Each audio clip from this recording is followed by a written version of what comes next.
kemudian ghusl iaitu mandi wajib, dan juga berkaitan tayamum. Jadi ini 3 perkara utama yang mana kita akan bicarakan pada hari ini. Jadi pukul 12 kita stop. Pukul 12 kita stop lagi untuk tanya soalan setengah jam dan tadi. Jadi pukul 11 sampai 12 ni saya bentangkan dahulu. Kemudian pukul 12 lagi boleh tanya soalan jika ada yang terbuku. Sebab berkaitan wuduk, tayamum dan juga mandi junub ni mungkin banyaklah soalan sebab ia berkaitan praktikal. Sebelum kita pergi ke permasalahan itu, saya akan berbicara dahulu tentang izalatun najasah, menghilangkan najis. Tadi awal-awal saya dah sebut, tapi tak sempat kita nak bahaskan macam mana cara menghilangkan najis. Kita membahaskan tadi kebanyakannya tentang raf'ul hadas, iaitu kita mengangkat hadas, tetapi untuk menghilangkan najis kita tak sebut. Sebelum itu kita kena ketahui, najis ini kita dapat bahagikan kepada najis hukmiyah dan najis ainiyah. Apa benda tu? Yang pertama ainiyah, yang kedua hukmiyah. Najis ain ataupun najis ainiyah itu adalah yang pertama, ia najis yang kita nampak dengan panca indera, dapat dikesan dengan panca indera, itu najis aini.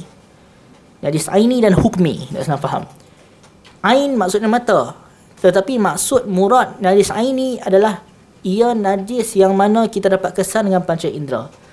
Maksudnya kita nampak dia punya laun, dia kena warna, kita bahu dia dan kita dapat ada merasakan benda tersebut.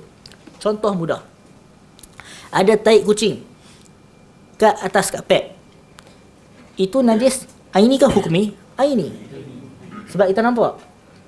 Kemudian kapet tersebut kita letaklah ataupun kemudian kita pun ambil taik kucing tu, kita pun letak buang kat luar. Last kali dah hilang dah bau warna dah rasa. Kita tak basuh apa pun dia hilang sendiri. Kata kalau dia hilang sendiri, kita tengok pun kalau kita pijak pun tak tahu ada kat situ, pernah ada taik, tak basuh pun. Kita letak tengah panas ke, bau semua hilang. Sebab kita jemuk panas dia hilang, kita tak basuh apa pun. Maka ia menjadi di sini najis hukmi. Dia tak bersih lagi sebab dia tak menggunakan air lagi. Jadi ini dia akan pergi jadi najis hukmi. Jadi bezakan najis aini dan najis hukmi. Najis aini adalah dapat dikesan dengan panca indera, kita nampak dia. Tetapi bila mana dia hilang, tak basuh, tanpa dibasuh. Maksudnya dia hilang disebabkan apa? Disebabkan panas terik sangat. Kemudian dah hilang lah, nampak kesan dia tak ada dah. Macam contoh kita buat tadi pada kapet tadi, orang yang mana dia terberak atas kapet, terkencing atas kapet. Contoh orang terkencing atas kapet. Kemudian biar lama tak basuh apa pun, tak kena ayak apa pun, tak kena hujan apa, tak kena apa. Dia kering sendiri kapet tersebut. Hilang dah bau semua. Dia tidak menjadi najis aini dah ketika ini, tapi jadi najis hukmi. Dia najis pada hukum, dia tak ada dah. Maksudnya kesan najis tak ada, tapi hukum dia tak najis. Okey, sekarang dapat faham najis hukmi dan najis aini. Najis hukmi dia hanya pada hukum dan najis, tapi najis tak ada, tapi dia tetap dihukumkan najis. Itu perbezaan najis aini dan najis hukmi. Najis aini yang mana dapat dikesan dengan panca indera. Contoh ada tu saya kencing, kita nampak tumpukan tersebut. Tapi kalau dia kering lah tanpa kita basuh apa, maka dia akan berubah menjadi najis hukmi. Kenapa penting benda ni? Sebab ia penting dalam bab ketika mana nak basuh lagi. Sebab apa nak membasuhnya ini, dia hanya benda yang simple sahaja, iaitu benda yang mudah berkaitan kita nak menghilangkan najis yang mana berada pada pakaian ataupun pada benda-benda yang kita sebutkan tadi. Contohnya, kalau najis itu dia ada di atas kapet rumah kita, bilik kita. Sebab kebanyakan di sini student-student, contohnya bilik kita ada kapet. Kemudian najis ada atas itu, kencing, kucing main kencing ke, ataupun dia main buat apa-apa ke, maka bagaimana kita nak menghilangkan? Contohnya, katakanlah yang atas meja sekarang ni adalah kapet. Atas meja kita ni kapet. Kemudian katakan kencing tu ataupun ada berak, kucing main berak kat situ. Kita tak perlu pun, tak diwajibkan untuk basuh ambil semua kain yang ada atas meja tuan-tuan sekarang ni. Kita anggap itu kapet lah. Tak perlu pun untuk ambil kapet semua itu. Dan tak perlu juga untuk gunting yang kita katakan tadi. Macam mana cara dia? Tak ada tisu kat sini, tak apalah. Cara pertama dia ada 4 step. Yang pertama adalah dia ambil tisu ke kain, ambil taik kucing tersebut, ambil buang dulu. Step pertama. Yang kedua, kita buat macam mana? Kita ambil tisu, kita gosok-gosok kejap, hilangkan dia punya kesan. Mesti ada kesan sikit. Step yang ketiga, kita ambil kain atau tisu, kita basahkan sikit, letak sabun sikit. Kita pun gosokkan kali ketiga, step ketiga, gosokkan di situ. Tak sempurna lagi. Yang ketiga, bila kita buat macam tu tadi, mesti akan hilang lah semua bau, betul tak? Tapi dia adakah dikira bersih, suci? Tak suci lagi. Step terakhir, step keempat disebutkan jariul ma'. Jariul ma' maksudnya kita tuang air kat situ, alirkan air. Step keempat. Pada hanya tempat najis itu saja.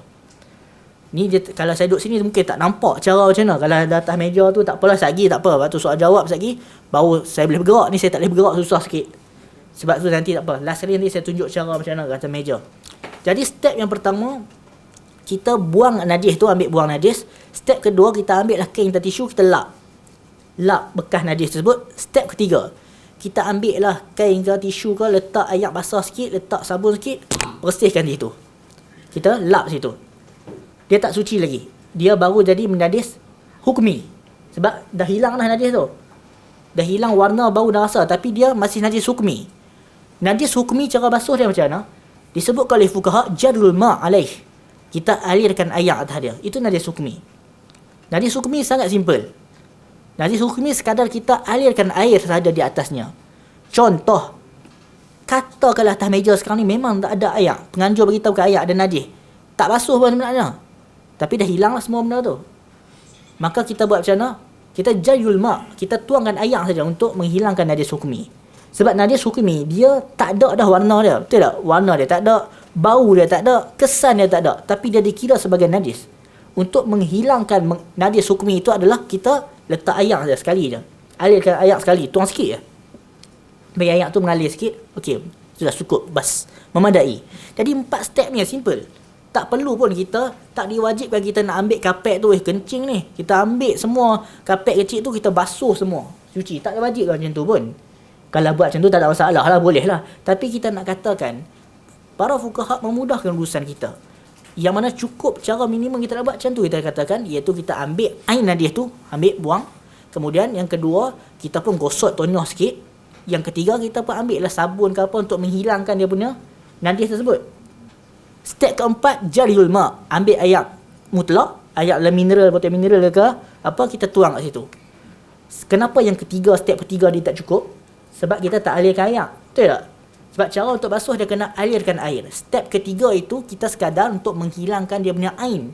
Nak bagi hilang dia punya bau, kesan-kesan najis tu. Itu step ketiga. Step keempat, jariul ma'. Kita pun alirkan air dekat kawasan tersebut. Simple. Itu saja. Tak perlu pun sampai, tak diwajibkan pun kita nak basuh kapet tu semua keseluruhannya. Sama contoh yang macam kita buat kat masjid tadi. Masjid tadi, orang yang mana dia tercirit kat masjid tadi. Sampai kita kata AJK dia gunting. Kita bukan Bani Israel. Memang ada riwayat, ada hadis menerangkan golongan terdahulu. Maksudnya umat sebelum Rasulullah SAW, umat yang terdahulu. Kita kena ketahui syariat kita berbeza. Sebab tu dalam sufi ada syar'u man qablana, iaitu syarak yang sebelum kita. Bani Israel ataupun umat-umat terdahulu, kalau mereka nak hilangkan najis, kena gunting. Bukan yang kita basuh. Kita umat Nabi SAW akhir zaman basuh. Sebab tu syariat kita ringan banyak.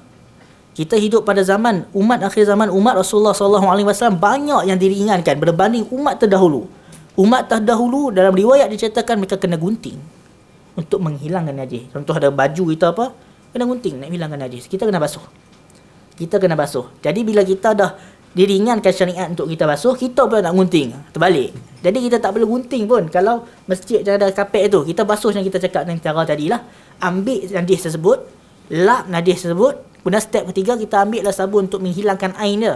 Yang keempat baru jariul ma', iaitu kita alirkan air ke kawasan tersebut. Ini simple cara untuk membasuh.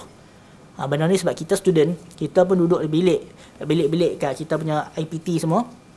Benda-benda tu mungkin terjadi. Jadi kalau benda terjadi, itulah cara dia.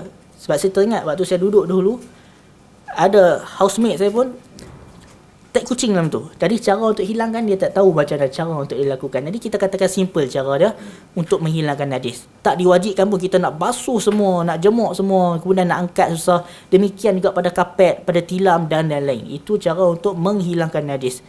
Selalunya orang kalau ada najis kat kawasan tertentu, dia akan was-was lah. Dia kata, macam mana solat aku dan lain-lain. Jadi cara untuk membasuhkan tadi, itu, sesimpel itu saja. Boleh untuk melakukan perkara tersebut. Sekarang kita pergi kepada permasalahan yang seterusnya, iaitu istinja. Saya tak bawa kitab Nailur Rajak. Saya cari ni. Saya cari di beg tak jumpa. Mungkin ada beg lagi satu. kat luar. Iaitu dalam kitab Nailur Raja, iaitu syarah kepada matan Safinatun Najah fima yajibu ala abdi limaulah. Kitab tu saya ada mengajar dekat masjid dekat sebelah Kuib, Masjid Abu Bakar Siddiq. Yang dua depan ni ada datanglah kuliah saya baru ni tentang, saya bahaskan tentang istinja. Itu sebab istinja ni penting. Kenapa? Kerana was-was pun ramai disebabkan istinja. Iaitu maksudnya membersihkan kita punya bagaimana kemaluan ketika mana selepas kita qada hajat. Jika kita buka Jami' Tirmizi, bab berkaitan qada hajat saja banyak berkaitan hal ini. Seperti mana macam mana kita istiqbalul qiblah, boleh tak kita menghadap kiblat ketika buang air? Itu ada dibahaskan oleh Imam Tirmizi. Ada beberapa bab. Pandangan sahabat Abu Ayyub bila mengatakan mutlak tak boleh. Abu Ayyub sahabat Rasulullah SAW, tak kisahlah buang air tu dalam masjid ke luar masjid, dalam tandas ke luar tandas, dia pandangan dinisbahkan kepada dia dua-dua tak boleh kalau istiqbalul qiblah, kalau menghadap kiblat. Kerana ada riwayat Tirmizi ketika mana dia buang air di marahid. Marahid tu toilet yang mana ada dalam bangunan. Kemudian dia kata nastaghfirullah. Lepas lepas buang air kat situ, dia kata nastaghfirullah. Maksudnya dia minta ampun ke Allah. Kenapa dia kata nastaghfirullah? Di dalam kitab Tuhfatul Ahwazi yang mana mensyarahkan Jami' Tirmizi oleh Al-Mubarakfuri, dinukilkan pandangan Ibnul Arabi. Ibnul Arabi dia kata berdasarkan ucapan Abu Ayyub, kenapa lepas dia masuk tandas menghadap kiblat, dia kata nastaghfirullah. Maksudnya kami minta ampun ke Allah. Sebab apa? Yang pertama, kerana ini pandangan Ibnul Arabi dan nukilkan ada 3 wajah. Kerana dia merasakan buang air dalam toilet menghadap kiblat ni berdosa. Itu pandangan dia lah. Pandangan majoriti ulama ataupun lebih tepat mazhab Syafi'i sebaliknya. Buang air dalam toilet atau ada tempat penghadang kalau menghadap kiblat tidak berdosa menurut mazhab Syafi'i. Yang berdosa ni larangan kat luar, tempat lapang. Itu dalam mazhab Syafi'i. Tapi Abu Ayyub Ansari dan juga mazhab yang lain berbeza sedikit. Abu Ayyub kenapa dia kata nastaghfirullah? Pandangan pertama kerana dia menganggap buang air menghadap pada kiblat walaupun dalam marahid, dalam toilet, dosa bagi dia. Itu pandangan pertama kenapa dia sebut nastaghfirullah. Pandangan kedua, kerana dia istighfar untuk orang yang bina tempat tu. Orang yang bina toilet tersebut. Sebab orang yang bina toilet tersebut menghadap ke arah tu, jadi mungkin dia beranggapan orang tersebut mendapat adalah di sisi Allah Subhanahu Wa Taala dosa. Jadi sebab tu dia kata nastaghfirullah, kami istighfar ke Allah kepada orang yang bina toilet. Ini pandangan kedua, dinukilkan oleh dalam Tuhfatul Ahwazi. Pandangan ketiga, sebab apa dia istighfar? Kerana tak ada kaitan dengan benda ni. Manusia kita semua buat dosa. Jadi dia istighfar tu sebab manusia kita semua merasakan bersalah. Sebab hukum bertaubat adalah wajib ala faur. Wajib dilakukan segera. Faur tu segera. Kalau taraqi boleh kita lambat sikit, tak apa, tu taraqi. Kalau kita belajar, kita akan jumpa perkataan faur dan taraqi. Jadi hukum bertaubat dia wajib ala faur, dengan segera kita lakukan. Jadi sebab itulah kenapa dia kata nastaghfirullah. Ada 3 pandangan lah. Sebab apa? Abu Ayyub dia kata nastaghfirullah lepas dia masuk toilet yang menghadap ke arah kiblat. Jadi ada 3 pandangan. Banyak lagi mazhab Syafi'i pula, beliau menjamakkan antara hadis, kerana ada hadis yang mana Ibnu Umar nampak Nabi SAW ketika mana qada hajat, dia baginda Nabi SAW dalam keadaan membelakangi kiblat. Jadi ada ikhtilaf, perbahasan panjang para ulama hadis dalam menggabungkan hadis ini, dan kita tak bahas inilah, itu panjang. Itu bukan isu dia. Jadi nak cakap isu dia adalah berkaitan qada hajat ini, para fuqaha bahkan panjang dalam bab taharah, dalam Jami' Tirmizi. Jami' Tirmizi kitab yang bagus untuk dipelajari, terutamanya pelajar-pelajar yang mana dalam bidang agama. Kerana dia banyak menukilkan pandangan-pandangan mazahib-mazahib tertentu, fuqaha tertentu dalam bidang ini. Mungkin ada yang first time dengar benda yang kita sebutkan ini. Hakikatnya kitab Jami' Tirmizi sesuai dipelajari. Okey, yang seterusnya tentang qada hajat ini, iaitu tentang istinja. Istinja yang pertama adalah membasuh, itu yang lebih afdal menggabungkan antara istijmar dan juga menggunakan air. Apa tu istijmar? Istijmar guna batu. Istijmar guna batu. Kalau guna air itu perbahasan yang sama juga, kita katakan ada perbahasan sikit berbeza. Yang afdal menggabungkan kedua-duanya. Itu yang pertama. Tetapi jika guna satu aja, guna batu atau air, maka di sini air lebih utama. Saya ulang balik. Yang paling afdal istinja menggabungkan di antara istijmar guna batu dan guna air. Sebab apa? Bila guna benda kesat, guna batu, kita akan menghilangkan ain. Kemudian dengan air pula, maka itu dua, itu lebih afdal. Bahkan Allah Subhanahu Wa Taala memuji ahli Quba kerana mereka menggabungkan kedua-dua ini. Jadi yang pertama paling afdal menggabungkan. Yang kedua, jika ada salah satu, nak guna air ke nak guna batu, guna air. Sebab air dapat menghilangkan sekali semua dia punya bau, warna dan rasa. Manakala batu tak sempurna. Walaupun kita ketahui guna batu bolehlah untuk solat. Kalau kita istinja, istijmar, guna batu saja, tisu boleh sah untuk solat. Tak ada masalah jika kita buat sampai bersih. Cuma kita katakan kalau ada satu saja, maka dahulukan air berbanding sekadar batu saja. Jadi kesimpulannya adalah menggabungkan batu dan air itu lebih afdal. Yang kedua, jika ada salah satu saja, dahulukan air. Itu berkaitan bab yang kita bicarakan. Bila disebutkan tadi istijmar guna batu, tisu boleh guna tak? Ya, boleh guna tisu. Sebab syarat dia adalah khaliq. Khaliq tu benda yang dapat menghilangkan, mengangkat benda tu, menghapuskan. Contoh tisu boleh. Tisu boleh, batu dia ada sifat khaliq, mengangkat tersebut. Kaca tak ada. Kaca ni macam licin sikit kan, kalau cermin apa tu dia macam licin, susah nak buat. Itu tak boleh. Dia ada benda-benda yang khaliq, yang khaliq untuk kita lakukan. Yang seterusnya, tidak boleh menggunakan benda muhtaram. Benda muhtaram tu apa? Benda yang mulia. Macam buku, macam kitab tak boleh. Sebab apa? Sebab dia benda muhtaram, benda yang mulia. Dan juga seperti mana makanan, roti. Sebab dia benda yang mulia, tidak boleh untuk dilakukan ketika mana dalam keadaan ini. Untuk istijmar menggunakan batu, antara syarat-syarat dia ada banyak. Disebutkan dalam Muqaddimah Hadramiyah, disebutkan juga di dalam kitab Safinatun Najah fima yajibu ala abdi limaulah, banyak. Antaranya adalah hendaklah benda tersebut dalam keadaan dia tak kering lagi. Kalau najis tu kering, guna batu tak ada guna. Betul tak? Kalau dah kering, guna batu, guna tisu tak guna, dia dah kering. Macam mana nak hilangkan? Dia hendaklah dalam keadaan dia masih lembab. Maksudnya masih bau lah, kita buang air terus kita guna batu. Jangan guna air sejam lepas tu baru guna. Itu tak ada guna, dah kering apa semua dah. Air kencing apa semua dah kering. Maka guna batu pun, guna tisu dia tak ada kesan. Sebab tu dia guna, kalau syarat nak gunakan batu sahaja, hendaklah dalam keadaan kita katakan dia bukan dalam keadaan jaf, bukan dalam keadaan kering. Itu. Yang kedua, hendaklah dalam keadaan yang mana dia tidak intiqal, dia tak berpindah ke tempat lain. Dia ada dua syarat yang mana hampir sama dan nampak berbeza. Dia ada berbeza sendiri. Yang pertama, dia tidaklah bergerak ke tempat yang lain. Seperti mana contoh, air kencing dia keluar sikit dah, dia berhenti. Lepas tu dia berhenti kat satu point tu, dia bergerak lagi lepas tu. Itu tak boleh dah. Contoh kalau air kencing dia bergerak, itu tak ada masalah. Ini dia bergerak, dia berhenti kat situ, kemudian dia bergerak lagi. Itu dah tak boleh dah untuk istijmar. Dia kena guna air juga. Faham kan? Maksudnya dia dah contoh pada zakar, dia dah keluar dah, dia berhenti dah air tu. Maksudnya air tu dah berhenti dekat tu, dia berhenti, dia turun lagi lepas tu. Itu yang tak boleh dah. Saya rasa semua sini lelaki semua faham. Tak ada masalah. Yang seterusnya, sekiranya dia berpindah ke tempat lain, air kencing tu berpindah ke anggota yang lain dah, dia pergi sampai ke paha, itu kena guna air. Sebab dia telah melepasi had yang sepatutnya.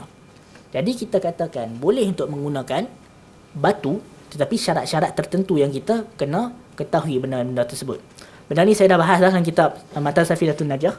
Siapa yang nak ni bolehlah pergi ke masjid yang mana sebelah kuit tu, masjid Abu Bakar Siddiq hari Rabu. Saya ada kuliah berkaitan bab ini. Bahasa itu saya dah bahas lengkap lah berkaitan bagaimana kita beristinja ni. Istijmar menggunakan batu, dia ada syarat-syarat yang lain samalah disebutkan oleh para fuqaha, dan hari ini saya tak sebutkan kesemua syarat tersebut. Itu istijmar. Sekarang ni kalau menggunakan air. Menggunakan air, ada yang bertanya, kalau kentut macam mana? Nak kena basuh tak? Kita katakan tak perlu. Bahkan boleh menjadi makruh sekiranya seseorang tu dia sekadar kentut, tak keluar apa pun, tak basuh apa pun, tak ada kesan apa, dia kentut, kemudian dia pergi basuh guna air, itu boleh jadi makruh. Seperti disebutkan di dalam kitab Al-Manhajul Qawim, ada menyebutkan Al-Minhajul Qawim. Sebab apa? Kerana ini dapat menyebabkan was-was. Jadi sebab itu para fuqaha memakruhkan sekiranya seseorang dia kentut, tak keluar apa pun, tak ada basah apa pun, tak ada apa, kemudian dia pergi basuh, maka ini makruh. Benda ni akan menyebabkan was-was. Nanti dia akan menjadi adat kebiasaan dia pula. Bila kentut je nak kena cari ni, nak kena basuh ni. Sebab dia merasakan macam tu. Jadi sebab itu kita katakan, bukanlah semakin kita rasakan berhati-hati, semakin kita rasa beragama. Ada benda yang tidak kadang-kadang. Contoh seperti kentut. Sedangkan benda itu adalah dimakruhkan jika kita lakukan. Cuma kalau kita kentut tu keluar benda-benda lain, itu wajib lah basuh. dah keluar najis sekali, terkentut terkeluar najis, itu wajib basuh. Sekiranya benda tu mengotori tempat lain, mulawis. Sekarang kita akan pergi pula apa hukum qada hajat ni, ataupun apa hukum istinja. Disebutkan bahawa yajibul istinja, dan diwajibkan untuk istinja. Hukum istinja, kita basuh kemaluan wajib dalam dua keadaan. Yang pertama adalah jika najis tu mulawis, najis tu dia akan mengotori tempat lain, dia akan kotorkan pakaian kita, dia akan kotorkan anggota badan kita, maka wajib untuk istinja ketika itu. Yang kedua, wajib inda iradatis salah, ketika mana kita nak menunaikan solat. Jadi hukum beristinja adalah wajib ketika mana najis tersebut kalau kita biarkan mulawis, dia akan kotorkan badan kita, dia akan kotorkan anggota badan kita. Yang kedua, sekiranya kita inda iradatis salah, ketika kita nak solat. Benda ni ada disebutkan dalam kitab Al-Manhajul Qawim. Al-Manhajul Qawim oleh Al-Imam Ibn Hajar Al-Haytami. Okey, itu dalam keadaan kita sebutkan wajib untuk istinja, dalam keadaan yang mana kita sebutkan itu. Istinja kita menggunakan air sehinggalah kita berat sangkaan tempat itu telah bersih. Lagi satu perkara yang mana benda ni ada disebutkan oleh fuqaha juga. Kita tak perlu pun untuk bau pada tangan. Setengah orang, dan soalan ni pun saya dapat juga, ada yang bertanya, lepas istinja, lepas buang air tu kita kena bau kat tangan tak? Tak perlu untuk pastikan yang tu. Ada yang mana memang dia tanya dia akan bau pada tangan dia, dan ini akan menyebabkan was-was. Dan benda ini juga tidak dianjurkan oleh para fuqaha. Jadi tak perlulah kita nak bau pada tangan apa yang mana kita nak suci, nak cek suci tak suci sampai macam tu. Tak perlu. Inilah sebab orang yang mana dia menghadapi was-was yang teruk. Kalau kita tengok dengan lebih dalam, ini ada penyakit yang dinamakan sebagai OCD, Obsessive Compulsive Disorder. OCD ni bukan macam kita faham orang yang suka berkemas, dia suka kemas barang, bukan itu saja, bukan itu. Kita kena bezakan benda itu dengan benda yang lain. OCD ni kalau kita tengok dalam permasalahan agama, dia ada nama OCD religion. Ini kalau kita tengok orang-orang yang mana dalam psikologi ni, kita tahulah benda ni. Iaitu orang yang mana dalam bab agama, dia akan terlalu berhati-hati sehingga menyebabkan sukar dia beribadah. Dan orang yang pernah duduk dalam toilet dalam keadaan 2-3 jam bukan benda dusta, benda betul. Dan orang yang mengulang solat berkali-kali bukan benda yang mana kita dengar cerita, tapi memang betul benda itu terjadi. Maksudnya ada yang mana dia terlalu berhati-hati sehingga menghadapi penyakit-penyakit tertentu. Jadi sebab itu kita bersederhana dalam masalah ini. Okey, itu secara ringkasnya berkaitan bersuci. Kita basuh dengan kadar kita ghalabatuz zon, berat sangkaan kita telah bersih dah. Bab bersuci saya sebut banyak kali kat tempat lain pun, dia bukanlah wajib kepada sampai yakin. Dia bukan sampai yakin. Ibadah ni kalau fiqh ni dia bukan sampai yakin. Akidah kena yakin. Tapi fiqh ni dia ghalabatuz zon, berat sangkaan. Dia 80-90%. Dia tak sampai 100% kena yakin. Contoh, mandi wajib. Kalau mandi wajib kena yakin kena, kita kena letak cermin kat belakang tengok kena tak kena. Itu. Ataupun mungkin kena record untuk tengok kena tak kena. Sebab itu tak wajib yakin kena ayat. Dia zon, berat sangkaan. Sebab tu kita kena bezakan akidah dan fiqh. Akidah kena yakin lah. Tak boleh kita nak syak ke apa, tak boleh. Tetapi untuk fiqh, dia sampai ghalabatuz zon, berat sangkaan kita benda tu. Kalau kita wuduk, kita berat sangkaan dah kena ni ayat kat sini, cukup. Kalau kita nak yakin, dia akan pergi was-was. Dah kena ke tak kena sekali ni? Masuk lagi wuduk. Dia akan was-was sehingga kan dia tak merasailah kemanisan ibadah tersebut.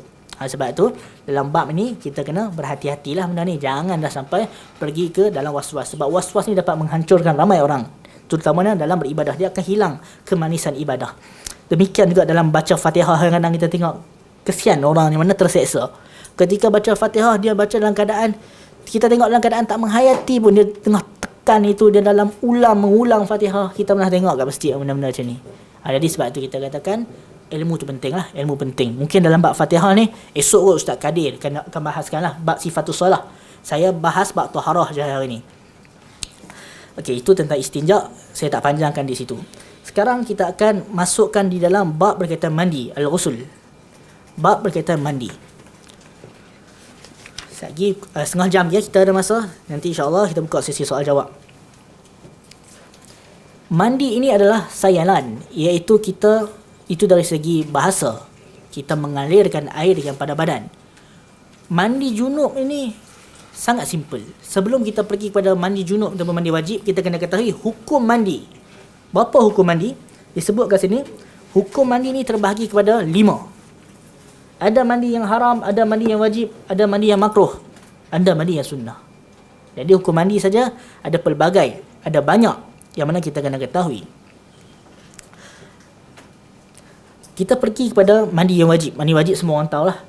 Yang mana jika dia berhadas besar, dia nak solat, masuk waktu solat, dia kena mandi. Itu mandi wajib semua orang tahu. Itu pertama, mandi yang diwajibkan.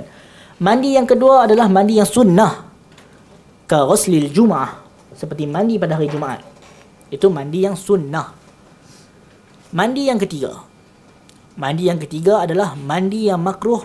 Seperti mana mandi dia menyelam ketika mana puasa. Maksudnya ketika puasa dia mandi, dia dalam keadaan menyelam. Itu makruh. Bukan mandi biasa. Mandi biasa tak ada masalah. Ini dia berselam. Dapat menyebabkan makruh. Ada ketikanya kalau dia tak menjaga, mungkin boleh batal. Itu dalam bab puasa kita bahas nanti. Tapi asalnya makruh lah. Kalau dia ada bab tertentu, kalau sehingga dapat batal puasa, itu dalam bab lain. Ada juga bab berkaitan tu. Yang seterusnya adalah hukum mandi tadi kita sebutlah wajib, kemudian sunnah, makruh, mubah, harus. Iaitu mandi yang harus adalah untuk litabarrud. Litabarrud maksudnya untuk menyejukkan badan. Untuk maksudnya menyegarkan badan. Tabarrud tu nama dia. Itu mandi untuk menyegarkan badan. Yang terakhir, mandi yang haram. Mandi yang haram terbagi kepada 2. Yang pertama, haramun ma'asihati. Dia haram tapi sah. Seperti mana orang yang berwudu ataupun mandi, dia mandi menggunakan air yang ghasab. Dia ambil air tu, dia rampas air milik orang lain. Bukan air dia. Dia pergi ke rumah orang lain, dia ambil air tanpa kebenaran. Dia rampas. Itu bab ghasab. Itu maksudnya haramun ma'asihati. Dia buat benda tu haram tapi sah. Maksudnya ayat dia rampas ayat orang lain. Dia ambil ayat orang lain. Yang kedua adalah disebutkan ma'adami sihati. Haram dan tidak sah. Seperti apa? Seperti wanita dalam keadaan haid, dia mandi biniyati ta'abbud. Dia mandi, dia niat ibadah. Apa maksud dia? Wanita yang haid, dia mandi niat ibadah. Kalau dia mandi biasa-biasa, tak ada masalah. Kalau haid tak boleh mandi, boleh mandi. Selagi kalau pergi kerja tak mandi lagi, habis berbusuk. Maksudnya di sini, haram adalah sekiranya dia mandi itu ibadah. Seperti dia dalam keadaan haid, tapi dia mandi sunat. Itu maksud dia. Dia dalam keadaan haid, tapi dia nak mandi yang mana berniat ibadah. Dia nak mandi wajib ke apa kita katakan, sedangkan dia dalam keadaan haid di sini. Jadi, kita katakan wanita boleh mandi tak? Boleh. Cuma, bukan diniatkan ibadah. Macam dia nak niat mandi sunat. Mana boleh? Dia dalam keadaan haid. Itu maksud dia. Jadi, hukum mandi ada 5 tadi. Wajib. Kemudian, yang makruh, kita telah sebutkan. Orang yang mandi ketika mana berpuasa, dalam bulan puasa dan dia menyelam. Kemudian ada juga mandi yang harus, seperti mana litabarrud, untuk menyejukkan badan. Seperti pagi tadi kita mandi untuk sejukkan badan. Tengah hari panas kita mandi sejukkan badan. Dan juga ada mandi yang mana sunnah kita sebutkan, ada mandi yang haram tetapi sah, ada mandi yang mana haram dan tidak sah. Seperti mana saya sebutkan selalu, mungkin kita sini first time jumpa, saya selalu sebut benda-benda ni di dalam kuliah pun. Ada benda perbuatan tu dia boleh, dia sah, tapi dia tidak dibenarkan, bahkan benda tu adalah haram. Seperti orang yang mana dia solat dalam keadaan pakai baju yang dicuri. Solat dia sah tak? Sah. Perbuatan dia mencuri itu haram. Bahkan disebutkan dalam kitab I'anatul Talibin, tak dapat pahala solat dia. Solat itu tidak berpahala. Tapi sah. Sebab tu kita kena ketahui syarat tu penting. Syarat suatu ibadah tu penting untuk kita ketahui. Yang seterusnya, perkara yang mewajibkan mandi.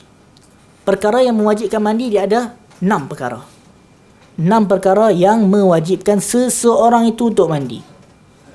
Yang pertama, ataupun 3 yang pertama ini adalah khusus untuk wanita. Iaitu wanita yang mana haid, nifas dan juga wiladah. Ini antara yang diwajibkan untuk mandi. Yang mana 3 lagi bercampur antara lelaki dan perempuan, berkongsi. Iaitu apa? Al-jima'. Jima'. Seseorang berjima', maka itu mewajibkan mandi. Wa khurujul mani. Keluar mani, itu juga mewajibkan mandi. Wal maut, dan juga mati, kematian. Itu juga mewajibkan seseorang itu untuk orang mandikan dia. Maka ada 6 perkara yang mana diwajibkan mandi. 3 untuk perempuan, 3 lagi berkongsi lelaki dan wanita. 3 di bawah tu berkongsi lelaki dan wanita berkongsi. Maksudnya wanita ada, laki pun ada. Bila mana disebutkan tadi 3 yang di bawah, jima' termasuk perkara yang mewajibkan mandi. Mungkin bertanya, bagaimana sekiranya jima' itu berlaku pada bahagian mungkin lelaki dengan lelaki? Kita tahu ada ramai gay dalam masyarakat kita dan perbuatan itu adalah perbuatan yang haram. Jika dia meliwat, maka adakah termasuk juga dalam masalah ini? Disebutkan di sini wadabitul farji. Nah, kita ni maksudnya dabit untuk kriteria faraj ini adalah disebutkan kullu ma yusamma farjan sawa'un akana qubulan am duburan. Tak kisahlah kemaluan depan atau belakang. Kalau masuk daripada situ, maka ini mewajibkan mandi. Min adamiyin, daripada makhluk itu ataupun kemaluan manusia, au ghairihi, ataupun selainnya, binatang selainnya. Sebab apa? Ada juga kita tengok kes orang yang mana menyetubuhi haiwan. Ada kan? Bukan tak ada. Ada benda tu. Sebab tu para fuqaha meletakkan daripada masuk kemaluan itu, kemaluan manusia au ghairihi, ataupun selainnya. Sebab ada kes yang mana memang haiwan pun disetubuhi. Sehingga kan ada perbahasan lah, kalau disetubuhi haiwan tersebut, kemudian haiwan tersebut dia dapat anak yang mana berupa manusia, jadi apa hukumnya? Itu ada dibahas oleh fuqaha. Tapi kita tak bahas sini lah, panjang itu bagi. Jadi nak cakapnya benda tu detail ada dibahaskan berkaitan hal-hal ini. Jadi bila kita katakan jadi bahwasanya jima' dapat itu menyebabkan wajibnya mandi, sama ada itu melalui lubang depan ataupun belakang manusia au ghairihi, ataupun selain dan binatang pun. Kalau kita menyetubuhi binatang tersebut, kita lah mandi. Maksudnya bukan kita, maksudnya orang menyetubuhi itu lah mandi, bukanlah haiwan itu, dia bukan mukallaf. Ya, seterusnya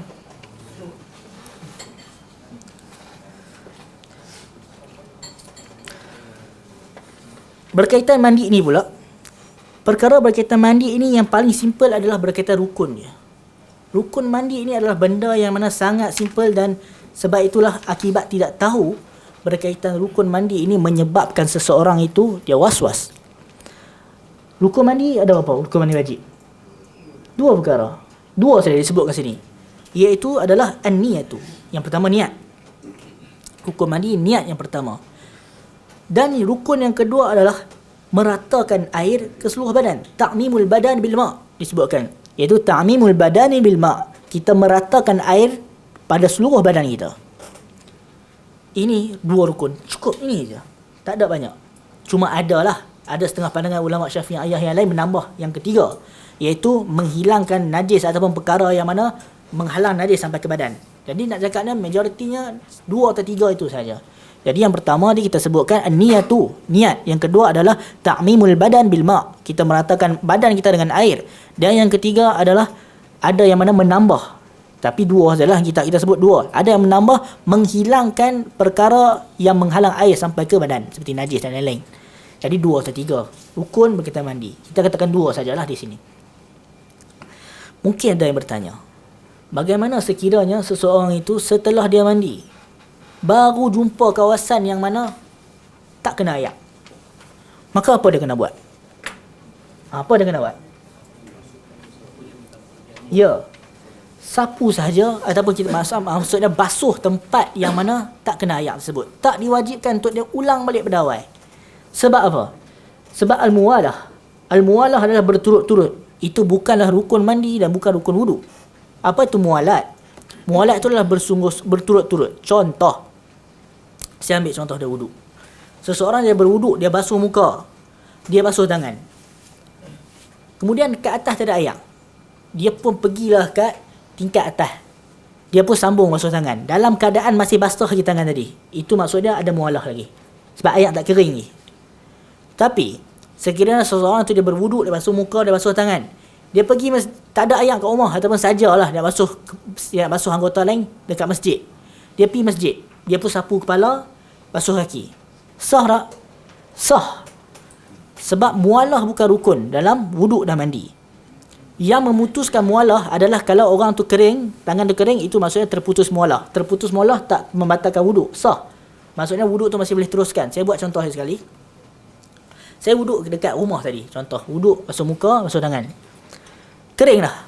Dah kering dah, terputus mualah lah. Wuduk masih boleh ambil air, boleh sambung, tak ada masalah. Cuma tak sunnah lah. Yang sunnahnya mualah. Mualah sunnah. Nabi SAW mualah. Jadi kita lakukan mualah. Cuma kita nak cakapkan hukum, sekiranya seseorang tu terputus mualah, dia ambil kat rumah sikit, dia sambung kat masjid sikit, boleh tak? Boleh, dia sambung terus. Jadi sebab tu kita katakan ia bukan rukun. Tapi kita janganlah tinggalkan mualah, buatlah, sebab itu sunnah Nabi SAW. Bagaimana pula dengan mandi tadi?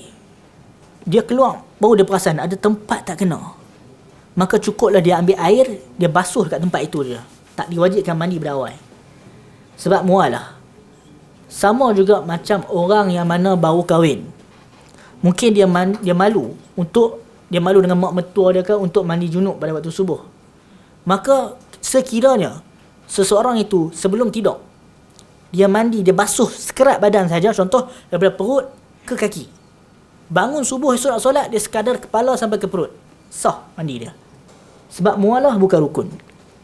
Mualah bukan rukun. Jika mualah dikatakan rukun, itu tak sah lah. Tapi itu adalah pandangan Lais. Lais dia lebih cenderung, Lais bin Sa'ad dikatakan daripada nukilan, dia agak cenderung pada benda itu adalah satu benda yang perlu buat. La budda minhu. Dia kata, tak dapat tidak, kena buat mualah. Itu kata Lais. Tapi dalam mazhab Syafi'i, mualah bukan rukun dalam wuduk dan bukan rukun dalam mandi. Jadi dalam masalah ni, kalau orang mana kita katakan tadi, mungkin dia tengah mandi, tak ada air, takat perut je, dia dalam keadaan berjunub, kemudian esok pagi orang ada air, dia sambung daripada pusat ke kaki, itu memadai. Tapi jangan saja buat itulah, sebab sunnahnya mualah. Kita nak dapat sunnah. Kita cerita ni adalah berkaitan hukum jika terjadi, tak ada masalah lah. Tapi kalau buat saja boleh, tapi rugi lah. Sebab kita nak ibadah ni nak mengerjakan pahala sunnah. Sebab itu kita mengejar sunnah. Jadi benda yang kita katakan tadi sah kalau buat macam tu, tak ada masalah. Kita sebutkan tadi, antara perkara yang mana mewajibkan mandi adalah berjima'. Bagaimana sekiranya seseorang itu dia berjima' tetapi tak keluar dari mani? Bagaimana? Ini berlaku perbahasan dalam kalangan ulama'. Pandangan mazhab Syafi'i adalah mengatakan wajib mandi sekiranya bersetubuh dengan wanita, iaitu dengan isteri, iaitu jikanya telah terbenam hasyafah, kemaluan lelaki telah terbenam ke dalam faraj wanita, maka dalam ketika ni mewajibkan mandi walaupun tak keluar air mani. Wajib mandi. Ini adalah pandangan ulama mazhab Syafi'i berkaitan hal ini. Yang seterusnya, apa dalil yang menyebutkan bahawasanya keluar air mani ini wajib untuk mandi? Tadi kita cakap yang jima' dah tak settle lebih.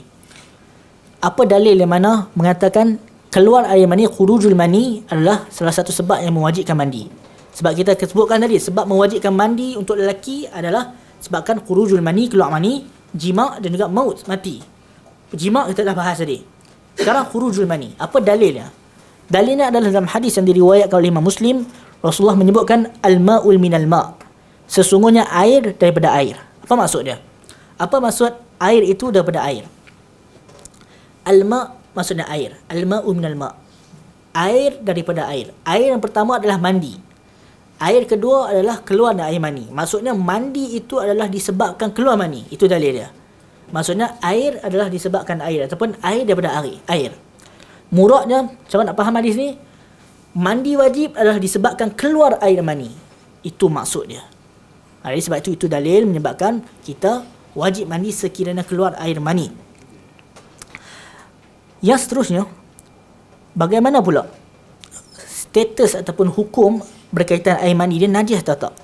Air mani najis atau tidak? Tidak najis di sisi mazhab Syafi'i. Berbeza dengan mazhab Hanafi. Mazhab Hanafi air mani najis. Mazhab kita, mazhab Syafi'i, tidak najis.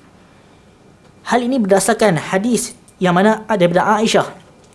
Yang mana Aisyah mengatakan, ra'aituni afrukuhu min saubi Rasulullah sallallahu alaihi wasallam farkan fayusalli fih.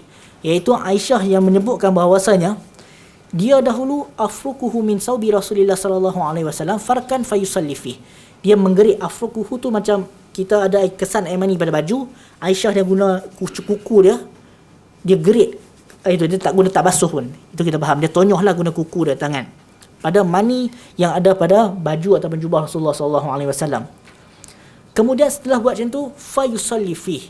Rasulullah sallallahu alaihi wasallam solat menggunakan pakaian tersebut. Jadi ini dalil mazhab Syafi'i mengatakan bahawasanya air mani tidak najis sebab Rasulullah menggunakan pakaian tersebut.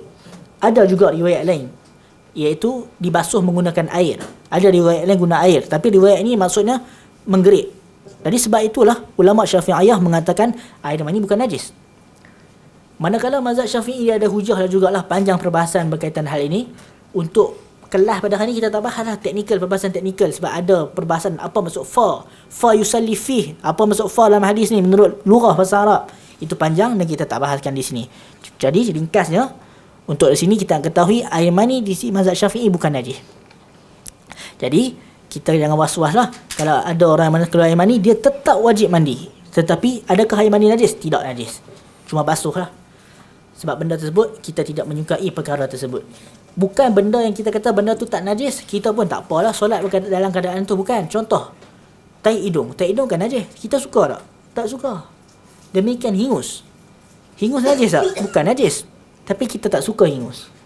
Sebab benda-benda yang mana kita anggap benda tu adalah bukan benda yang mana benda yang elok. Jadi sebab itulah air mani walaupun bukan najis kita basuh. Kita basuh. Mazhab Hanafi kata najis, kita mazhab Syafi'i air mani tidak najis.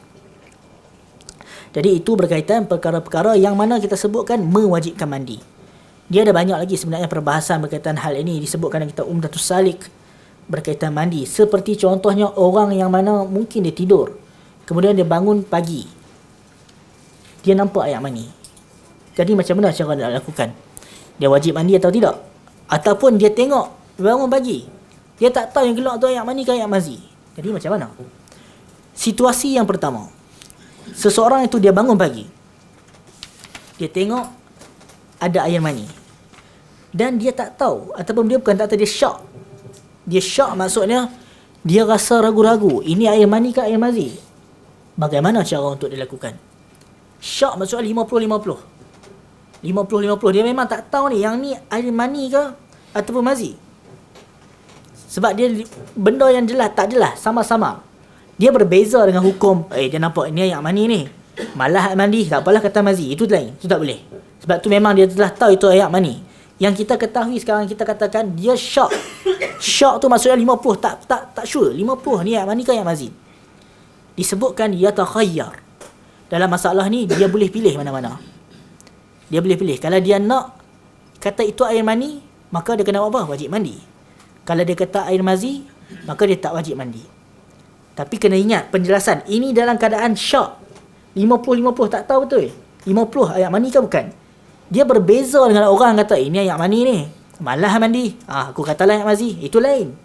Itu tak boleh macam tu. Ini dalam keadaan syok. Syok 50-50. Dia memang tak tahu nak pilih mana satu. Dalam masalah ni disebut oleh para fuqaha Syafi'iyah yatakhayyar. Dia boleh pilih yang mana dia kendaki. Kalau dia pilih untuk mandi, maka atau dia pilih itu air mani, maka diwajibkan bagi dia mandi. Kalau dia nak pilih itu air mazi, tak wajiblah mandi. Itu. Tapi saya kena tekankan betul, bukan saja-saja. Dia betul-betul syok di sini. Kalau memang dah berat dah sangkaan ini air mani, wajib mandi. Tak boleh saja-saja, pilih sebaliknya. Sebab tu kita jangan kita bermain-main lah. Kita saja ringan-ringankan dalam bab hukum berkaitan hal ini. Ini dalam masalah orang yang syok 50-50. Memang tak tahu macam mana. Berkaitan mandi pada hari Jumaat tadi. Mandi hari Jumaat termasuk dalam bab apa tadi kita sebut?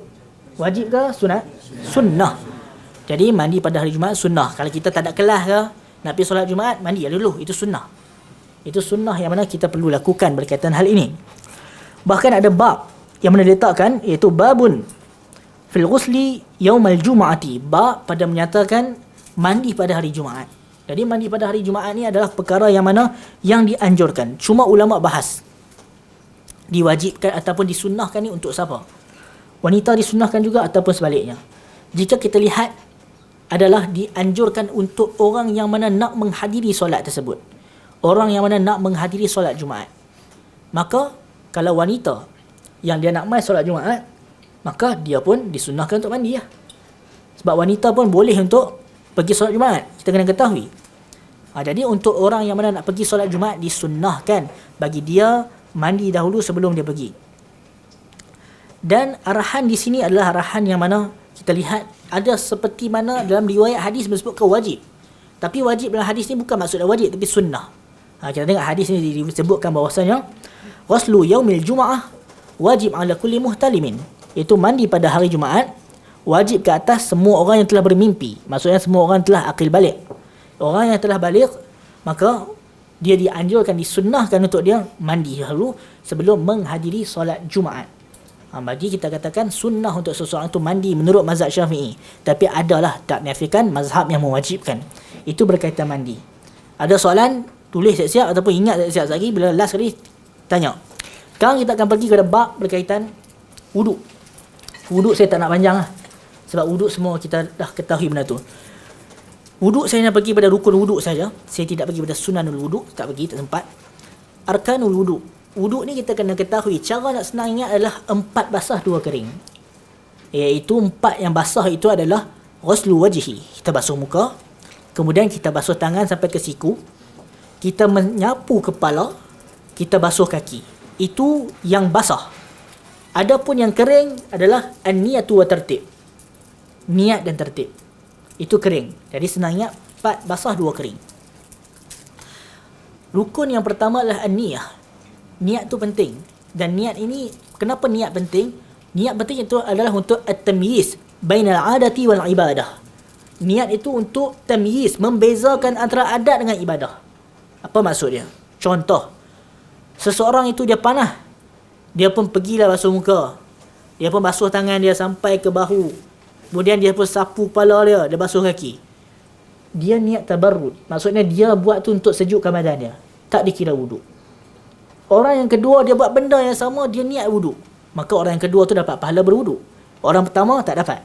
Jadi sebab tu penting an-niyah untuk at-tamyiz baina adah wal ibadah, membezakan antara adat dengan ibadah. Niat yang kedua pentingnya adalah untuk at-tamyiz baina maratibil ibadah, membezakan antara maratib kedudukan ibadah tersebut.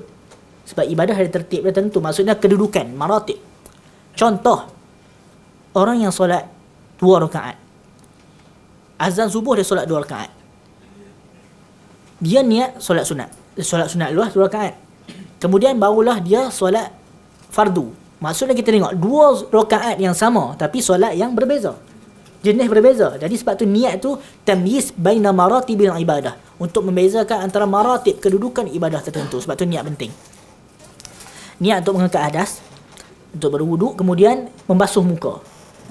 Pada membasuh muka ini disebutkan dalam kitab Nailur Raja, ada disebutkan 20 bulu pada muka yang wajib dibasuh. Ada 20 bulu yang ada pada muka yang wajib dibasuh. Dan bulu tu kebanyakan kita tengok orang Malaysia tak ada lah. Ada disebutkan bulu yang mana berada di dahi wajib dibasuh. Kita tak ada bulu. Kita semuanya tak ada. Ni kebanyakan kita tak ada. Ada juga di pipi. Bukan jambang. Jambang lain. Jambang lain, pipi lain. Di pipi ada setengah yang ada di pipi, ada setengah yang ada di bahu. Dan ada juga bulu yang mana di bahagian bawah mulut. Maksudnya 20 bulu pada kawasan muka ni wajib kita basuh. Melainkan kecuali, maksudnya semua kena basuh secara zahir dan batin, melainkan ada 2 bulu yang mana kita basuh zahir saja. Iaitu saya dah sebut dah sebelum ni. Yang mai kuliah saya ingat tak? Ingat apa 2 bulu tu? Kau tak ingat? Lupa? Okey, tak apa. 2 bulu itu adalah jambang dan janggut. Maksudnya kita wajib basuh. Tetapi kalau terlalu tebal, tak wajib basuh sampai dalam. Jadi saya sebut lain, semua bulu wajib basuh. 20 bulu pada muka. Tetapi kalau bulu pada jambang terlalu tebal dan janggut terlalu tebal, tak wajib basuh sampai batin, sampai kulit. Dia hanya wajib zahir. Faham sekarang? Mungkin ada yang bertanya, bagaimana untuk kita ketahui cara tebal atau tak tebal? Ini ada diletakkan oleh para fuqaha. Cara untuk mengetahui tebal atau tak tebal bulu tersebut adalah ketika mana majlis taqatub, had kita sembang orang, lebih kurang 1, 2, 3 hasta lah. Kita sembang orang, kita bukan duduk depan-depan macam mic ni, mesti 3 hasta ke 2 hasta, betul tak? Had kita sembang orang. Macam saya dengan meja depan ni, kita sembang macam tu lah. Kita sembang orang macam tu. Tak ada orang sembang dengan mic, saya dengan mic ni orang. Tak ada macam tu. Maksudnya dia ada 2 atau 3 hasta. 2 atau 3 hasta di situ. Jadi, lebih kurang 3 zirak. Kita nampak kalau kita sembang dengan dia, akan nampak kulit dia. Kalau nampak kulit dia itu, maksudnya tak panjang lah. Kalau kita duduk, kita tak nampak pun kulit dia panjang. Macam contoh macam kita ni, saya tak ada jambang, jadi tak ada masalah lah. Ni kalau bayangkan orang yang mana ada janggut, dia ada jambang, kemudian tengok jambang dia ni, kita tak dapat tengok dalam, maka dia wajib basuh yang zahir. Sunnah basuh sampai dalam. Dalam sunnah basuh. Tapi yang wajibnya zahir, yang zahir. Maksud sampai dalam tu adalah sampai kena kulit. Itu sunnah. Tapi kalau kita tak nampak kulit, kita duduk depan cermin, kita tengok diri kita, tak nampak pun kulit aku ni, jambang tebal sangat, maka dia hanya wajib zahir. Yang berbatinnya sunnah. Faham? Okey, itu berkaitan muka. Jadi kesimpulannya, bulu pada bahagian muka ni wajib untuk kita basuhkan yang ashrun kesemuanya. Dan had muka ni macam mana? Baina manabiti sya'ri. Itu baina manabiti sya'ri, daripada tempat tumbuh rambut. Ghaliban. Kebiasaan orang tumbuh rambut. Kat mana kita tumbuh rambut? Mula sini. Betul tak? Kenapa para fuqaha sebut ghaliban? Ghaliban tu kebiasaannya. Sebab mungkin ada orang yang mana dia tumbuh rambut belakang sikit. Betul tak? Kalau dia tumbuh rambut belakang sikit, adakah diwajibkan dia basuh sampai kat belakang? Tak. Sebab tu para fuqaha sebutkan tempat baina manabiti sya'ri, tempat tumbuh rambut yang mana yang ghalib kebiasaan orang. Kebiasaan orang sini lah. Jadi kita basuh muka tu sampai daripada tempat tumbuh rambut yang ghalib. Sebab takut kalau orang tak ada rambut, di tempat tumbuh rambut dia tengah, taklah sampai dia kena basuh sampai atas. Bukan itu maksud dia. Sebab tu para fuqaha menyebutkan ghalib, kebiasaan orang tak depan ni, maka dia basuh muka dia di situ sampai ke bawah lah. Setelah itu daripada telinga ke sini sehingga ke telinga kanan dan kiri. Itu tempat yang mana diwajibkan untuk seseorang basuh. Wallahu alam. InsyaAllah kita bertemulah pada pertemuan yang akan datang. Jika ada kesempatan, kita ada program macam ni lagi, kita boleh bertemu. Dan sekarang kita buka kepada sesi soal jawab. Assalamualaikum warahmatullahi wabarakatuh.